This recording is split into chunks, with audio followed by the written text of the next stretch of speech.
दोस्तों, क्या सिर्फ बातों से हम अपने और दूसरों के जीवन में परिवर्तन ला सकते हैं? आपने कई सारे महान लोगों और बुद्धिमान गुरुओं से सुना होगा कि शब्दों में बड़ी ताकत है। वो कहते हैं शब्दों में इतनी ताकत है कि वो हमारे जीवन का रूप बदल देने में सक्षम है। पर जब हम और आप ये सुनते हैं तो हमारे मन में एक सवाल उठता है कि क्या सच में ऐसा हो सकता है? जबकि हकीकत में तो कहा जाता है कि सिर्फ बातों से कुछ भी नहीं होता। भगवान भी उसी की मदद करते हैं जो कुछ कर दिखाने में यकीन रखते हैं। तो सिर्फ शब्दों से बदलाव कैसे आएगा? आज की कहानी इसी पर आधारित है, तो आप ये कहानी पूरी ज़रूर सुनना। एक नगर में एक महान बौद्ध भिक्षु रहा करते थे। वो बहुत ज्ञानी थे और बहुत ही शांत स्वभाव के थे, और उनकी ये बात उनकी विशेषता थी। एक बार की बात है, बौद्ध भिक्षु नगर वासियों को उपदेश दे रहे थे। बौद्ध भिक्षु कह रहे थे कि शब्दों में जीवन बदलने की शक्ति होती है। अपने शब्दों से जीवन बदलो। हम जो भी शब्द अपने लिए या दूसरों के लिए कहते हैं या जो भी बातें करते हैं, उस पर हमें ध्यान देना चाहिए। इतना कहकर बौद्ध भिक्षु ने अपना उपदेश समाप्त किया और वहाँ से चले गए। एक दिन वो बौद्ध भिक्षु एक मार्ग से होकर गुजर रहे थे। उसी मार्ग से एक युवक गुजर रहा था। उस युवक ने जब उन बौद्ध भिक्षुओं को देखा तो वो जोर जोर से हंसने लगा और कहने लगा, अरे साधु महाराज, आप तो ढोंगी हैं। आपके उपदेशों में ये कहने से कि शब्दों में बड़ी ताकत है, आपकी बात सत्य नहीं हो जाएगी। ये सब सिर्फ बातें हैं। भला ऐसे कैसे हो सकता है कि शब्दों से हमारा जीवन बदल सकता है? उस युवक की सारी बातें उन भिक्षुओं ने ध्यानपूर्वक सुनी और उसके बाद वो मुस्कुराते हुए उस युवक से कहते हैं, बेटा, नाद से ही तो ये दुनिया प्रकट हुई है, और अच्छे शब्दों के पीछे भी नाद ही होता है जो पूरा जीवन बदल देता है। वो बौद्ध भिक्षु उस युवक से कहते हैं, देखो, मैं तुम्हें अपने अनुभव से बता रहा हूँ, लेकिन फिर भी तुम्हें यकीन ना हो तो तुम इसे खुद आजमा कर देख सकते हो। उन बौद्ध भिक्षु की ये बात सुनकर युवक थोड़ा सा गंभीर हो गया। उसने काफ़ी देर सोच विचार किया और उसके बाद उन बौद्ध भिक्षु से कहता है, हे गुरुवर, अगर ऐसी बात है तो आप मेरे साथ चलिए। मेरा छोटा भाई है जिसकी उम्र करीब 25 वर्ष है और उसे ना जाने क्या हुआ है। वो करीब 3 वर्षों से कुछ भी नहीं करता, बस लेटा रहता है। दिन भर वो कुछ ना कुछ सोचता रहता है। उसकी ये हालत देखकर हम सब बहुत परेशान हैं। माता पिता भी बहुत चिंतित रहते हैं। हम सब ने कई तरीके अपनाए, कई योजनाएं अपनाई, लेकिन कुछ भी काम नहीं आया।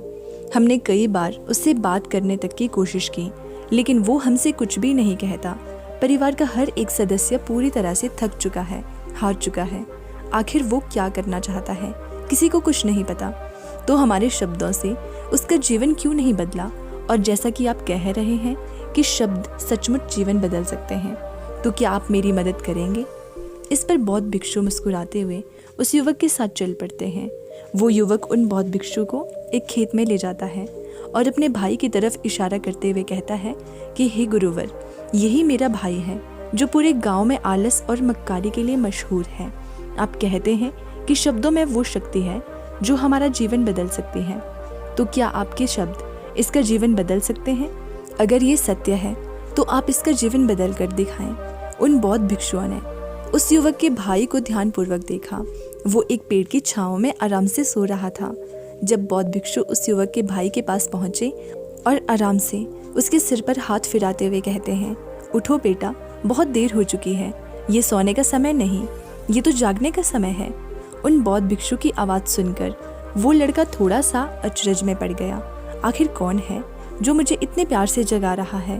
वरना सभी गांव वाले तो मुझे आलसी और मक्कार ही कहते हैं। आखिर कौन है जो मुझे इतना अपनापन दिखा रहा है? उसने आंखें खोली और आंखें मलते हुए उसने पूछा, हे गुरुवर, आप कौन हैं और यहाँ क्यों आए हैं?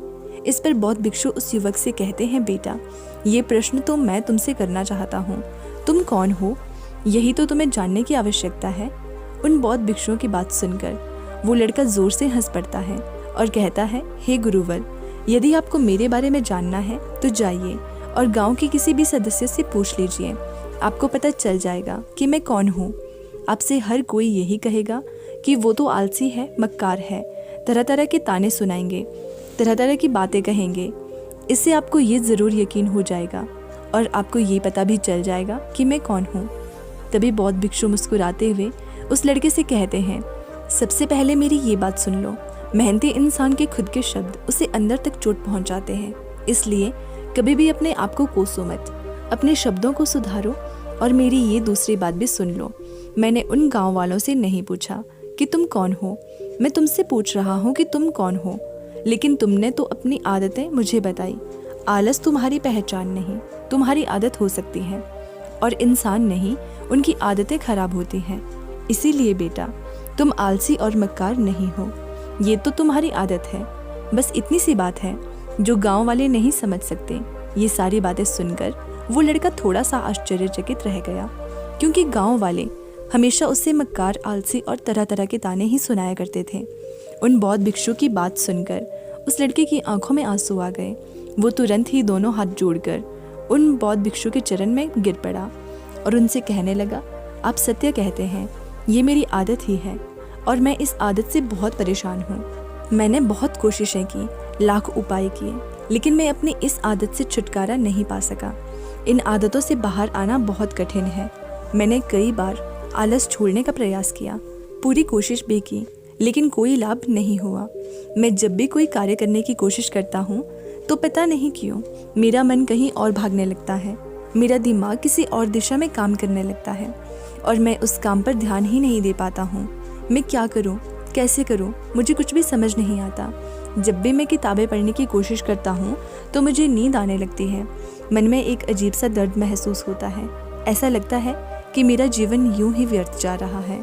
और जब मैं इस दर्द को बर्दाश्त नहीं कर पाता तो मैं सो जाता हूँ, ताकि जब मैं उठूँ तो मुझे दर्द ना महसूस हो। और अब तो मुझे ये भी यकीन हो चुका है कि मैं इन आदतों से नहीं निकल सकता। ये आदतें मुझे नहीं छोड़ने वाली। इस पर बौद्ध भिक्षु उस लड़के से कहते हैं, बेटा, यदि तुम इस आलस की आदत को छोड़ना चाहते हो तो मैं तुम्हें एक सही उपाय बता सकता हूँ, लेकिन उसके लिए तुम्हें कल सुबह मुझे मिलना होगा, तभी वो तरीका मैं तुम्हें बताऊंगा। यदि तुम उस तरीके को सीखना चाहते हो तो कल सुबह मेरे पास चले आना। इतना कहकर बौद्ध भिक्षु वहाँ से चले गए। लेकिन उन बौद्ध भिक्षु की सारी बातें उस लड़के के कानों में गूंज रही थीं। वो ये नहीं समझ पा रहा था कि आखिर वो बौद्ध भिक्षु उसे कौन सा मार्ग दिखाने वाले हैं। वो ऐसा कौन सा उपाय बता देंगे जिससे उसके जीवन में आलस्य हमेशा हमेशा के लिए खत्म हो जाएगा। देखते ही देखते रात हो गई। रात भर वो अपने बिस्तर पर करवट लेता रहा और उन बौद्ध भिक्षु की बातों के बारे में सोचता रहा। इसी प्रकार देखते ही देखते सुबह हो गई और वो लड़का उन बौद्ध भिक्षु के पास जा पहुंचा। वो लड़का उन बौद्ध भिक्षु को प्रणाम करता है और कहता है, गुरुवर, जैसा कि आपने कहा था, लीजिए मैं आ गया। अब मुझे वो मार्ग बता दीजिए जिससे मैं अपने जीवन से इस आलस्य को निकाल सकता हूँ। तभी बौद्ध भिक्षु उस लड़के से कहते हैं, बेटा, जब भी तुम्हारा मन दुविधा में हो, तुम निर्णय ना ले पा रहे हो और तुम्हारे मन में तरह तरह के प्रश्न उठ रहे हो कि मैं क्या करूं, कैसे करूं, इस कार्य को पूर्ण कैसे करूं, ये सब कैसे होगा, तब तुम वास्तविकता में अपने अतीत से सोच रहे हो कि पिछली बार तुम्हारे ऐसा करने पर क्या हुआ या अतीत में तुमसे लोगों ने क्या कहा था। तो आज से कभी भी अपने अतीत से नहीं बल्कि भविष्य से सोचो। इस पर लड़का कहता है, भविष्य से वो भला कैसे। तभी बौद्ध भिक्षु उस लड़के से कहते हैं, मान लो कि तुम्हें आज किसी भी चीज़ की कमी नहीं है, तुम्हारे पास वो हर चीज़ है जो तुम चाहते हो, वो सारी सुख सुविधाएं हैं। तो अब बताओ तुम अपना जीवन कैसे व्यतीत करना चाहोगे। उन बौद्ध भिक्षु की ये बात सुनकर वो लड़का कुछ देर के लिए सोच में पड़ गया, क्योंकि आज तक उसने सभी गांव वालों के केवल ताने ही सुने थे। किसी ने भी आज तक उसके जीवन के बारे में उससे ऐसी बात नहीं की थी और वो गुरुवर आने वाले भविष्य के बारे में उससे बातें कर रहे थे। उन बौद्ध भिक्षु की ये बात सुनकर वो लड़का खुद से प्रश्न करने लग गया कि अगर मेरे पास सब कुछ होगा, धन की कोई कमी नहीं होगी और सारी सुख सुविधाएं होंगी, तो मैं अपना जीवन कैसे व्यतीत करूंगा।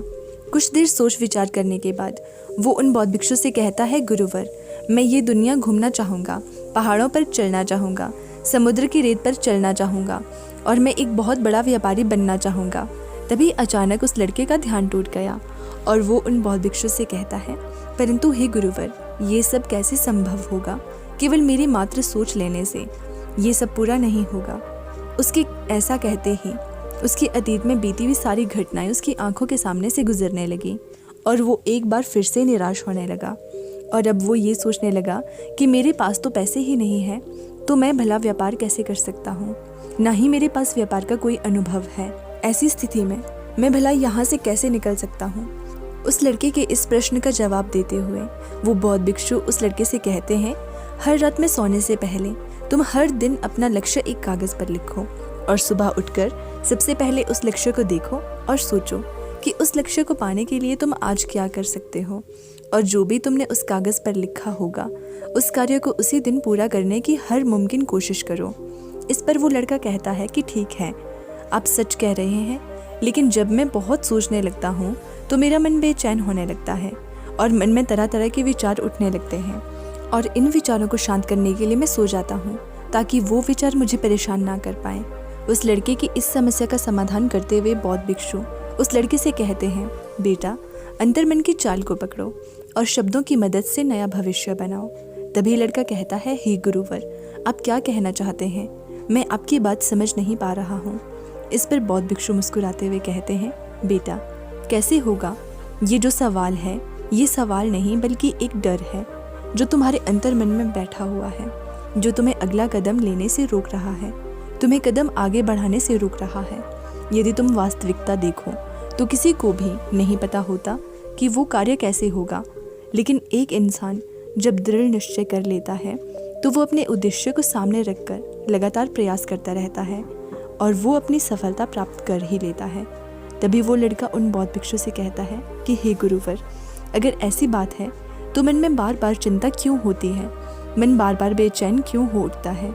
इस पर बौद्ध भिक्षु कहते हैं कि बेटा, क्योंकि तुम्हें डर है कि तुम कमज़ोर हो, तुम्हारे अंतर्मन में बैठा है कि तुम में कुछ कमी है, तुम किसी काम के नहीं हो, और यही कारण है कि तुम कोशिश करने से डरते हो, क्योंकि तुम्हारा मन, अंतर्मन हमेशा तुम्हें रोकता रहता है। जब भी तुम कोई कार्य शुरू करना चाहते हो तुम्हारा मन तुमसे पहले कह देता है, इससे आगे मत बढ़ना, अन्यथा तुम हार जाओगे, और इसी कारण तुम्हें चिंता होने लगती है, तुम्हारा मन बेचैन होने लगता है। तभी वो लड़का कहता है, गुरुदेव, आपने जो कुछ भी कहा वो बिल्कुल सत्य है, लेकिन अब आप ही मुझे बताइए कि मैं इस परेशानी से बाहर कैसे निकलूं? इसका जवाब देते हुए वो बौद्ध भिक्षु उस लड़के से कहते हैं, बेटा, इस समस्या का समाधान बहुत ही आसान है और सरल भी है। तुमने देखा होगा कि अक्सर ही हम अपने आप को दोष देते रहते हैं, अपने आप को तरह तरह के अपशब्द कहते रहते हैं जो हमारे अंतर्मन में जाकर बैठ जाते हैं और वही हमें आगे बढ़ने से रोकते हैं, और इन शब्दों का हम पर बहुत गहरा प्रभाव भी पड़ता है, क्योंकि जैसा हम खुद से कहते हैं, हम पूरी भावनाओं के साथ सोचते हैं, हम वैसे ही बनते चले जाते हैं। इसलिए यदि तुम खुद को बदलना चाहते हो तो तुम भी काबिल बन सको तो तुम्हें अपने अंतर्मन को नए संदेश देने की ज़रूरत है। जैसे कि मेरे शरीर का हर एक कण, हर एक हिस्सा, हर एक विचार शांति और ऊर्जा से भरा हुआ है। मैं दृढ़ संकल्प और आत्मविश्वास के साथ हर दिन के लक्ष्य को पूरा करता हूँ। मैं अपनी कमज़ोरी को अभ्यास में बदलता हूँ, चिंता को ध्यान में बदलता हूँ। मैं उत्साह और ऊर्जा से भरा हुआ हूँ, लगातार अपने लक्ष्य पर काम करता हूँ। ऐसे शब्द जब तुम खुद से कहोगे तो तुम शक्तिशाली महसूस करने लगोगे और तुम्हारी सारी चिंताएं खत्म होने लगेंगी, क्योंकि यही शब्दों की ताकत है। वो तुम्हें वही बना देगी जो तुम खुद से कहोगे। तुम जितनी भावना के साथ ये वाक्य बोलते हो, उसे महसूस करते हो, उतनी ही भावनाओं से ये शब्द तुम पर असर करना शुरू कर देंगे। धीरे धीरे ये शब्द तुम्हारे मन और व्यक्तित्व की सोच का हिस्सा बन जाएंगे। लेकिन मेरी एक बात याद रखना कि तुम्हारा अंतर्मन इतनी आसानी से हार नहीं मानने वाला। जब तुम आगे बढ़ोगे, मौका मिलते ही वो तुम्हें पीछे खींचेगा। तुम्हारे अतीत के बीते हुए सारे कड़वे अनुभव तुम्हें याद दिलाएगा ताकि तुम डर जाओ और एक बार फिर से अपने लक्ष्य का पीछा करना छोड़ दो। लेकिन तुम्हें इसकी चिंता नहीं करनी है। उन सकारात्मक शब्दों के कारण तुम्हारा मन सकारात्मक विचारों को स्वीकार करने लगेगा। आगे वो बौद्ध भिक्षु उस लड़के को चेतावनी देते हुए कहते हैं कि मेरी एक बात और याद रखना कि तुम्हारा ध्यान आलस्य पर नहीं होना चाहिए। अर्थात तुम्हें कभी आलस नहीं मिटाना, बल्कि तुम्हें एक नए भविष्य का निर्माण करना है, एक नए व्यक्तित्व का निर्माण करना है। तुम्हारा पूरा ध्यान केवल इस पर होना चाहिए। उन बौद्ध भिक्षु की बात सुनकर लड़का कहता है कि ठीक है गुरुवर, आप जैसा कहते हैं मैं वैसा ही करूँगा। तभी वो बौद्ध भिक्षु उससे कहते हैं, बेटा, अभी तो मैं इस गांव से जा रहा हूँ, लेकिन कुछ सालों के बाद मैं वापस आऊँगा। इतना कहकर बौद्ध भिक्षु वहाँ से चले गए और वो लड़का अपने घर लौट गया। लेकिन अब उस लड़के के मन में तरह तरह के विचार चल रहे थे। वो लड़का ये सोच रहा था कि अगर मैं अपनी मनपसंद ज़िंदगी जीने लगूंगा, अगर मैं दुनिया घूमने लगा, नए लोगों से मिलने लगा और अपनी पसंद का काम करने लगा तो मेरी ज़िंदगी कैसी होगी। उस बात को ध्यान करके उसने एक कागज़ पर अपना लक्ष्य लिखा और लिखकर सो गया। अगली सुबह जब उसकी आंखें खुली तो उसने उस पेपर पर लिखा हुआ लक्ष्य एक बार दोहराया। उसके बाद वो कुछ देर के लिए शांत हो गया। तभी उसे उन बौद्ध भिक्षु की बात याद आई कि तुम अपने लक्ष्य के लिए आज क्या कर सकते हो। उसने खुद से सवाल किया कि मैं आज अपने इस लक्ष्य को प्राप्त करने के लिए क्या कर सकता हूँ। तभी उसे एक बार फिर से उस पेपर की तरफ ध्यान दिया। उस पेपर पर लिखा था कि मैं बाजार जाता हूँ और लोग व्यापार करने की कौन सी चीज़ें, कौन से सामान लेकर आते हैं। मैं उन चीज़ों को देखता, उन चीज़ों को पता करता। वो पढ़ने के बाद तुरंत ही बाजार चला गया। वो अलग अलग दुकानों पर बैठा, उन्हें देखने लगा, लेकिन उसे कुछ समझ नहीं आ रहा था क्योंकि लोग अलग अलग व्यापार कर रहे थे, अलग अलग तरह की चीज़ें और सामान ले रहे थे और किसी ने उसकी कोई मदद नहीं की। वो बहुत उदास हो गया और निराश होकर वापस घर लौट आया। तभी उस लड़के को उन बौद्ध भिक्षु की एक और बात याद आई कि शब्दों में बहुत ताकत है और शब्द हमारा जीवन बदल सकते हैं। उसे वो सकारात्मक विचार याद आए। वो उन्हें सुबह शाम दोहराने लगा और अब से वो हर दिन ऐसा ही करता। देखते ही देखते 1 महीना बीत चुका था, लेकिन अब तक उसके जीवन में कोई बदलाव नहीं आया था। अब वो लड़का ये सोचकर निराश होने लगा था कि उसके जीवन में तो कुछ भी परिवर्तन नहीं हो रहा। लेकिन 1 महीने के बाद उसे महसूस हो रहा था कि वो पहले से अच्छा महसूस कर रहा है। उसका दिमाग अब अच्छी तरह से सोच पा रहा है। वो पहले से ज़्यादा चलने फिरने लगा है। धीरे धीरे उसे समझ में आने लगा कि जो लोग आगे बढ़ते हैं, महान काम करते हैं, उनकी सोच में कितना अंतर होता है। वे लोग हमेशा शक्तिशाली विचार सोचते हैं। दूसरों की छोटी सोच और डर से वो कभी प्रभावित नहीं होते। जब भी उनके सामने कोई मुश्किल आन पड़ती है तो वो घबराते नहीं, बल्कि उस समस्या का समाधान निकालते हैं। इस समस्या के समाधान पर ध्यान केंद्रित करते हैं और ना ही वो कभी किसी का इंतज़ार करते हैं। वो केवल खुद पर विश्वास करते हैं और तुरंत ही कदम आगे बढ़ाते हैं। जब उस लड़के को ये सारी बातें समझ आने लगी तो उसने भी धीरे धीरे अपने कदम आगे बढ़ाने शुरू किए। उसने बिल्कुल वैसा ही व्यवहार करना शुरू किया। अब से वो कभी खाली नहीं बैठता था। जब भी उसका मन करता वो बाजार जाता और लोगों के बारे में जानता समझता कि वो किस प्रकार व्यापार कर रहे, कौन सी चीज़ें खरीद रहे हैं और किन चीज़ों पर उन्हें लाभ हो रहा है। और जब उसका मन करता तो वो अपने पिता की मदद भी करता था। वो अपने पिता के साथ मंडी में जाता, वहाँ पर जाकर मोल भाव करता, हमेशा कुछ न कुछ सीखने में ही जुटा रहता था। तभी एक दिन गांव में एक मसाले का व्यापारी आया। उसे कुछ पढ़े लिखे नौजवानों की ज़रूरत थी जो माल की गिनती कर सकें और हिसाब रखने का काम कर सकें। वो लड़का अपने लक्ष्य को जानता था कि उसे क्या पाना है। उसे समझ में आ गया कि इस काम से उसे बहुत कुछ सीखने को मिलेगा। बेझिझक उस सेठ के पास पहुंच गया। वो जानता था कि उसे उस काम के लिए बहुत कम पैसे मिलेंगे, लेकिन फिर भी वो उस काम को करने के लिए तैयार था। अब उस लड़के की सोच पूरी तरह से बदल चुकी थी। अब वो बाकी लोगों की तरह नहीं सोचता था, बहुत ईमानदार और समझदारी से काम करता था। देखते ही देखते करीब 3 महीने बीत गए और अब व्यापारी ये समझ चुका था कि नौजवान बहुत ही समझदार है और वो उसे व्यापार में बहुत मदद करता है। इसलिए उस मसाले के व्यापारी ने उस लड़के को अपना सहायक बना लिया। उस व्यापारी ने देखा कि इस लड़के की दिनचर्या सबसे अलग है। ये हर दिन पढ़ता है, लिखता है, सुबह उठकर ध्यान करता है, नई चीज़ें सीखता है, परेशानी आए तो भी विचलित नहीं होता। ये सबसे सम्मान से बात करता है, सबका आदर करता है। देखते ही देखते 1 साल बीत चुका था और अब तो व्यापारी उस नौजवान से बहुत खुश था। उसने धीरे धीरे उस नौजवान को व्यापार के सारे गुण सिखा दिए और देखते ही देखते वो लड़का अब एक छोटा सा व्यापारी बन चुका था। और जब उस लड़के के अंदर व्यापार की समझ आ गई तो उसने जड़ी बूटियों का व्यापार शुरू कर दिया और देखते ही देखते केवल कुछ ही वर्षों में उस नगर का सबसे बड़ा व्यापारी बन गया। लोग उसे सबसे बड़े व्यापारी के नाम से जानने लगे। उसका नाम दूर दूर तक फैलने लगा। करीब 5 वर्षों बाद जब वो वापस अपने घर लौटा तो लोग बहुत हैरान थे। उसे देखकर लोग बहुत अचंभित थे कि सारे जानने वाले लोगों ने उस लड़के से पूछा, तुम इतना कैसे बदल गए? तब उसने कहा, उन गुरु ने सच ही कहा था, शब्दों से हम जीवन बदल सकते हैं। वैसे आपने आज की वीडियो से क्या सीखा तो मुझे आप कमेंट में ज़रूर बताना। दोस्तों, उम्मीद करती हूँ कि आपको कहानी पसंद आई होगी, तो आप वीडियो को एक लाइक करना और चैनल को सब्सक्राइब कर देना।